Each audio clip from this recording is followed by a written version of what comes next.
My name is Andrea Jones. This morning, I saw the Holy Spirit showing me to start filming myself. I was posing. The Holy Spirit showed me start posing, doing different poses. And I had wet and wavy hair.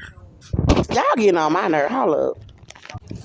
And they got them staged over here at the Judson W. Robinson Jr. West Chase Neighborhood Library behind my back while I'm sitting on the bench. Then they want to start talking fucking loud as soon as they see I'm starting to record my video. So anyway,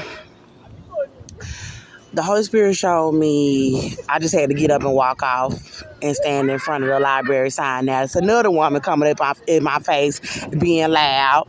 Anyway, and I'm pregnant, so I shouldn't be having to stand up because people want to stand behind my back and be loud while I'm making my videos. So anyway, so the Holy Spirit showed me this morning hold the camera phone out in front of me, and God wanted me to start striking poses. And my hair was wet and wavy, but it was weave, and it was wet. I had just came out of the ocean. So I had on a white collar shirt that was buttoned all the way up, and it looked like it was a male's shirt. And I started to go and grab this coat that had like fur at the top. It was a brown coat. And the fur looked legit, like real fur. But I was like, nah, I ain't gonna throw on the coat. So I was soaking wet, and I held up the camera phone like the Holy Spirit showed me to.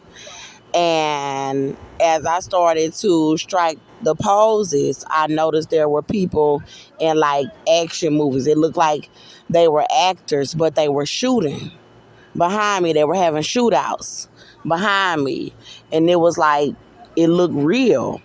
I remember seeing black women that looked like they were actresses. And they were fighting and shooting guns. And there were men. And then I remember seeing like these badass looking white people, a blonde young white lady. She had on glasses and like leather, black leather, all the way from the pants to the top. And it was full leather. And there were shootouts happening. Now my hair was wet because I remember talking with somebody about the fact that they are supposed to pay me a lawsuit. So I said to the person, I said, they are supposed to pay me $180 million about my pregnancy and $70 million about them raping my little boy. And I was saying that I need protection, that I need to be protected because they're trying to harm me about the fact that they were already supposed to have paid me the money. So the Holy Spirit said that they're supposed to pay me $180 million about my pregnancy and $70 million about them raping my son. And then the Holy Spirit was saying that they trying to set me up instead of pay the money. So I told the person that they were supposed to pay the money already, and that now God is mad. So I told the person, I said, God said that they supposed to pay me the $180 million about this baby that I'm carrying and $70 million about them taking my son, saying that they raped him to death. And then the Holy Spirit made me say that he originally told them that it was $250 million. So $180 million and $70 million is $250 million. And God says that they are in trouble because they have not paid me my money. God said he told them to give me the $250 million. They have not given me the $250 million. They have me walking around. This was after they had a security guard last night tried to call other security to try to hurt me and the baby, trying to stop us from getting food. They have me begging around for food instead of paying me the $250 million like God said. That was supposed to be a settlement, meaning that God said that we will settle for $250 million, but they're refusing to pay it to me. So God says that they are in trouble because they have not paid me the $250 million. There was some other information about the type of repercussions that they are going to have because they have not paid me the $250 million, and they are severe repercussions. I am not going to tell you all what the repercussions are. I'm going to wait until I have full clearance to disclose what King Jesus wants to do. I know what I heard the repercussions could be, but until I know that that is finalized, I'm not going to tell the people about the repercussions until he has let me know that that is his final decision of what the repercussions are going to be, because they have not paid out the $250 million to me about my children. So I remember ending up seeing this white guy. He was dancing on, it was like something that floats on the ocean. I forget what it's called. Y'all remember that movie Castaway with Tom Hanks? When he would go out on the ocean, it's like one of those things, a raft. They were dancing on it. And it was a black male, it was black men behind white guys, and it was like three separate rafts. And they were standing on it. And the white guys was like trying to twerk and everything, and they was having a good time, and he was twerking. They were twerking on these black guys like they were in a music video. But the ocean was completely blue. It looked like something beautiful, like how you would think the Bahamas or vacation spots. And he was just so happy. The white guy, he was just out there so happy. And I was like, the Holy Spirit made me say, look at them. They was getting down. And somehow I ended up out there with them, and they jumped off of the raft. Now, when they jumped off of the raft, the Holy Spirit said, well, they got to get down somehow. We went down under the ocean. The water was so blue that I said, this is beautiful. And there weren't no sharks or anything. It was just like those little beautiful fish that you see under the water. And we all went under the water. And then I came up on shore in that white button down shirt, and I think it was long sleeve, and I was wet. I had been inside of a man's home before I spoke with the man about the lawsuit and them not paying out the lawsuit and trying to harm me about the fact that they have not paid out my settlement money. So I don't remember exactly what happened in the man's home that I was in, but I do know that he had like watches and things like that that looked kind of expensive. Now, I recall when the Holy Spirit showed me to go and start taking pictures of yourself, like pose, like the Holy Spirit wanted me to like pose from side to side. And then when I held the camera up, I realized that I had some weave. I don't know if it was a wig. I don't know if it was extensions, like as far as a sew-in with a closure, but it did not lift up. So, you know, when you got a closure and you go under the ocean, your closure gonna lift up. If you got on a wig and you go under the ocean, your wig gonna lift up. It was not lifted up, and the weave was wet and wavy, and it was not that real thick wet and wavy where it get all poofy. It was still very like lanky and lengthy.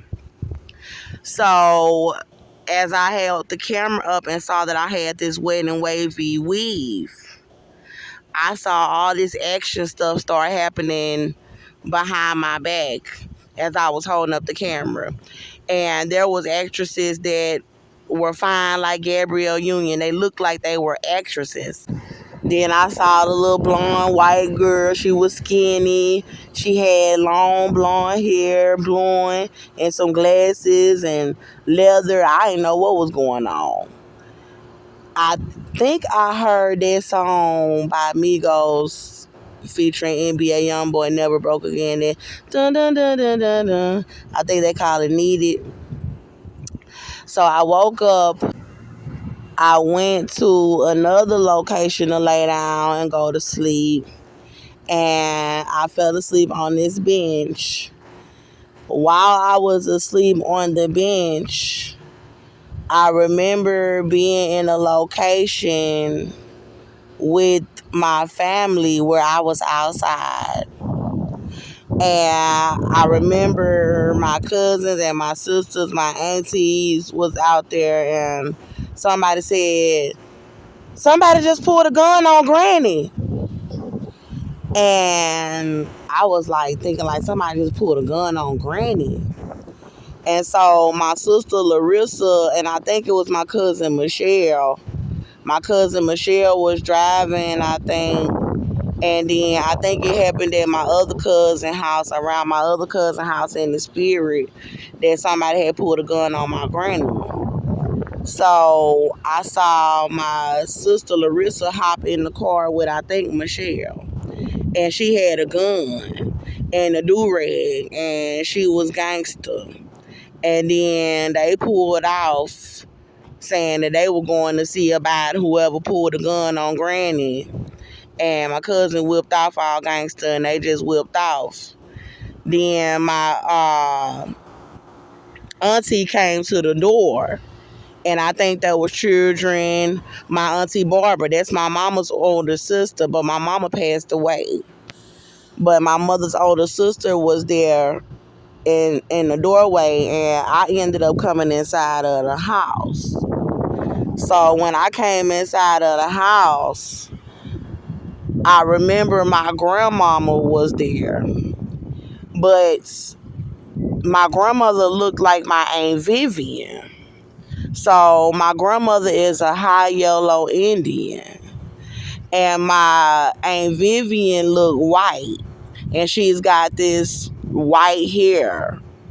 And she has like long white hair like a white woman. So my grandmother's skin tone I remember being light, but my Aunt Vivian's skin tone I remember being like white, where she used to be able to pass. She said she could pass for a white woman almost when she was young. So I recall not wanting to face my grandmother, and she looked real old. And I was like, nah, I was like, she still ain't gonna admit that they was raping my little boy. My grandmama told me that she was gang raping my little boy and his behind with the Ku Klux Klan, and his other grandmother, who is white, named Cynthia Overa, because I had shot my baby daddy in the leg, who is white. So I was not guilty, but while I was in the jail, my grandmother was saying that she was raping my little boy with them and letting men rape my little boy in his behind, saying they was taking turns raping him to death and holding him as a hostage. Okay, I'm about to sit back down on the bench right now because the people that was behind my back trying to be loud, they just went back inside of the library, just to let y'all know what's going on while I'm trying to record my videos. Okay, so I'm pregnant outside the library, and I'm sitting back on the bench. Now, in the spirit, my grandmother, she had walked in the room with some people like helping to take her in the room, but she looked old like my Aunt Vivian. She looked just like my Aunt Vivian, to where I almost believed that it was Aunt Vivian. But I turned from her and I said, I'm not going to look at her. I'm not going to speak to her. She still won't admit that they were raping my baby. And she just walked in the room. And when she had turned her back to walk in the room, that's when I had looked at her. And I saw that she was old. And she looked just like my Aunt Vivian. It looked like it was my Aunt Vivian, and the hair was white. And she was not going to tell that they were raping my little boy, saying that they had raped him to death. Now, I remember hearing my voice playing in the background, and I saw that my voice was coming from like a TV screen or something, or a radio, a TV screen. It sounded like there was a speaker, but I could hear myself, and I did see myself, and I was telling that they were raping him. So it was like coming out like music. When somebody plays music around their house, they were listening to me like music as I was telling that they had been raping my little boy. There was another woman, and she looked a little darker than me. I don't know if it was my cousin or who it was. It happened so quickly, but our hair was similar, where we had on these little short wigs that came like a little below our ear. It looked like we were both trying to do our hair. Then the person was being nice to me, like, come in here. So I went inside of the restroom.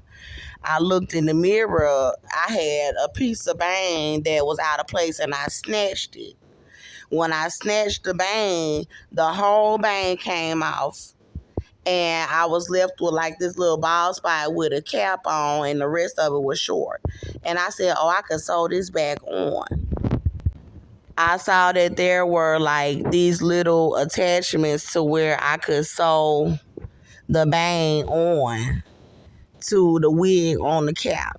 And I think it might be some sort of invention that God is doing for my hairline. He has a funny way of showing me our little inventions. God says that he started me a wig line with my settlement money, which is why I think I saw the wedding wavy weave as well. So as I was in the mirror and I was getting ready to fix the weave, I was like, I know I got a needle and thread somewhere. I heard this song. It's called Front Back by T.I. featuring UGK. I just heard the beat while I was asleep. Then I heard Never Let Hoe Ass Niggas Ride. I'm gonna tell y'all the lyrics. It say, ladies and gentlemen, fresh. TIP, hey. I know a lot of y'all niggas out there, man, who ain't up on this down south shit. Probably wondering what the fuck you listening to right now, King amongst kings, it's an absolute honor and pleasure. Why? What? You know what I'm saying? To bring you some gangster shit of catastrophic proportions. All the UGK alumni like myself know what this is, man. Hey, Bun, Pimp C, nigga. I got a 66 Impala so fresh. White top, burnt drop with the choppers on deck. It was off Panda Motor on a 94 Vet. Fishbowl televisions pimping, I ain't done yet.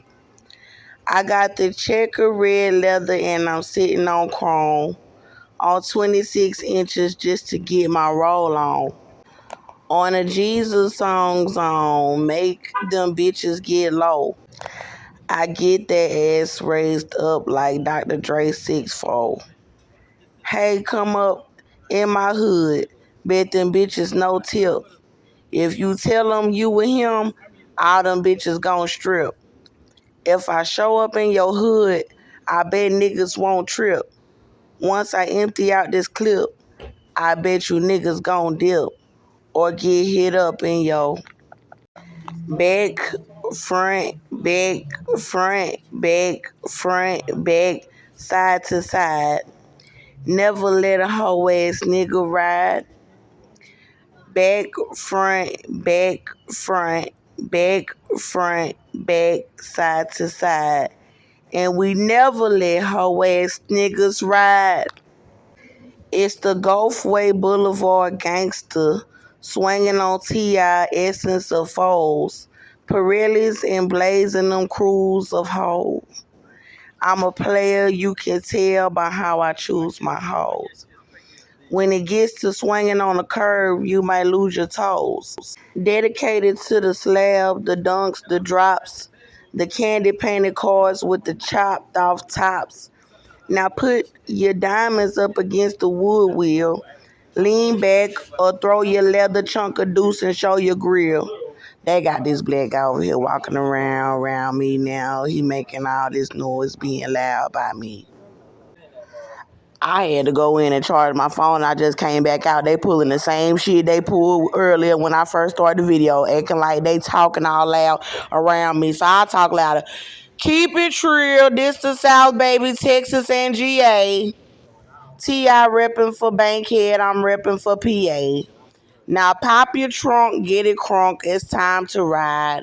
Show them boys you got that front, back, and side to side, baby. Now the security came out here. He's walking off. So it say the back, side to side. Never let hoe ass niggas ride. Back, side to side. And we never let hoe ass niggas ride. I'm switching lane to lane, leaning on the switch, sipping on the bar, smoking green and hitting licks. Bumping too short, baby, in the candy red whips. Drop the top and pimp the lot and watch the trunk do tricks. Pimp C, I keep my money on my mind. Keep a hooker on the track and keep a swisher full of pine. If why know like I know, you wouldn't try it. Wanna jack me for my candy car, you must wanna die. Is it if you know like I know? But I don't really want to hit you with this hot thing. I just want to get some brain in the turning lane. Coming down, creeping slow, sipping on a pole fold, banging on the screw, and keep the pistol right here in the dude. Now I know it go like front, back, inside to side, but I don't know exactly how it is. I gotta listen to it, so I'll go leave the song in the description box so y'all can listen to it. I already listened to it. I'm gonna listen to it again. But remember, never let hoe ass niggas ride. Ain't none of them hoe ass niggas riding with me after I get my settlement.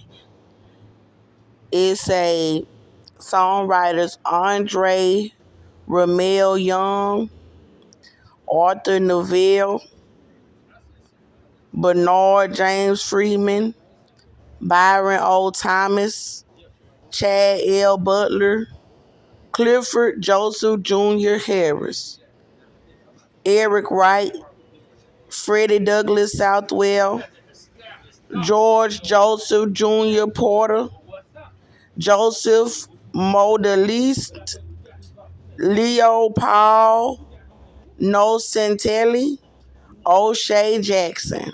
Front Back, song by T.I. featuring UGK. Thanks for watching my video. Y'all be looking forward for the next video. I'm going to be updating y'all about my case and about these repercussions, about them not paying out the $250 million settlement like they supposed to.